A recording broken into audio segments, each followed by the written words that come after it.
Your alarm goes off. You've been prepping, getting your mods up for months. You've been waiting for this moment. You signed up on the sheet and finally today's the day. Today, we're gonna talk about something that most tuners go through. Today is a real look at tuning.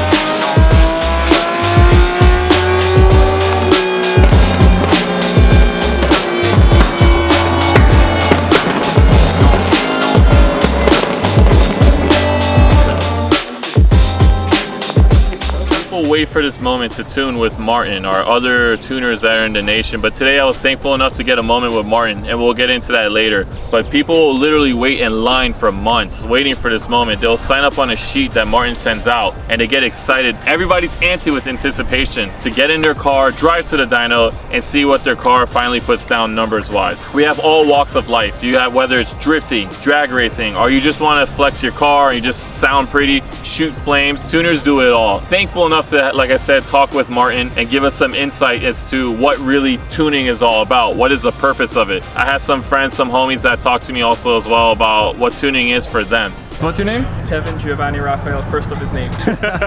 So why'd you get tuned with Martin? So to be honest, all these other tuners out there, there's nothing wrong with them. I respect all tuners, I love all tuners. But I want a tuner like Martin who's hands-on. I love dyno tuning. I want to see what I started off with, what I can make at the end, what my problems are. I hate e-tuning. Again, I can get pulled over doing e-tuning. I don't know what I make. So I want to see my gains right there and then, see my progress, see where I need work from. That's why I love Martin, because he's always willing to come down here, or I can drive with him. It's only 3 hours away. What gains do you get when you tune your car? When I tune my car, the main thing I'm looking for, to be honest with you, is torque. Because VHRs have no low end power. They have. I focus on torque. I focus on the low end power. The top end is okay. My top end's always been up there, so I'm focusing on low end. And with Martin listens to me and he gives me exactly what I'm looking for, which is today I was super impressed.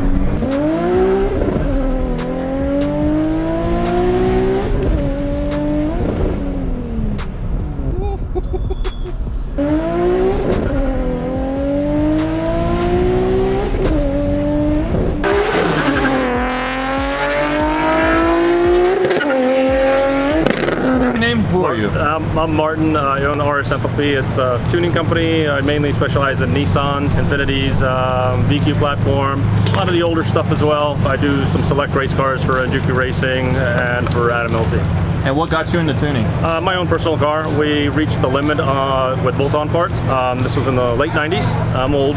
We got into tuning. We got into figuring out how to tune a factory computer. Back then, there wasn't flashing. It was mainly doing soldering work and chip work inside older ECUs. What exactly happens when you tune a car? So there's a lot of different steps you take when you tune a car, but the main one, which I'm sure anybody that's bumped into any sort of tuning before, you know, you're tuning primarily fuel mixtures at different loads, different conditions, different temperatures of the engine, and ignition timing. Same thing, you know, different loads, different conditions of the motor. And so essentially when you're tuning, you're calibrating a car. Every car likes things just a little bit differently. That's why we have personalized tuning on the dyno like this. And what would you say your specialty is? So I've been fortunate enough to have been working with Z's made primarily for the last, with the VQ platform really, and now the VR 30s. And so I specialize a lot in upright tuning and ECU tech tuning on the VQ platform. And please explain to me, what is everyone's obsession with your flame maps? I won't point out other tuners, I want to be friendly, but why is it everybody seems to gravitate towards your bomb map?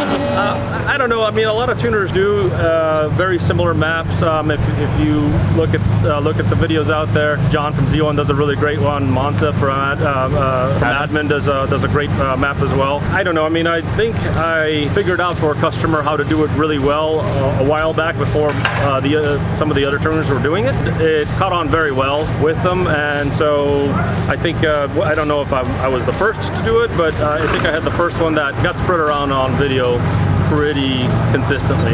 A lot of people have been asking me for that, so I include it as an option to turn it on and off with an uprev or an ECU tech tune.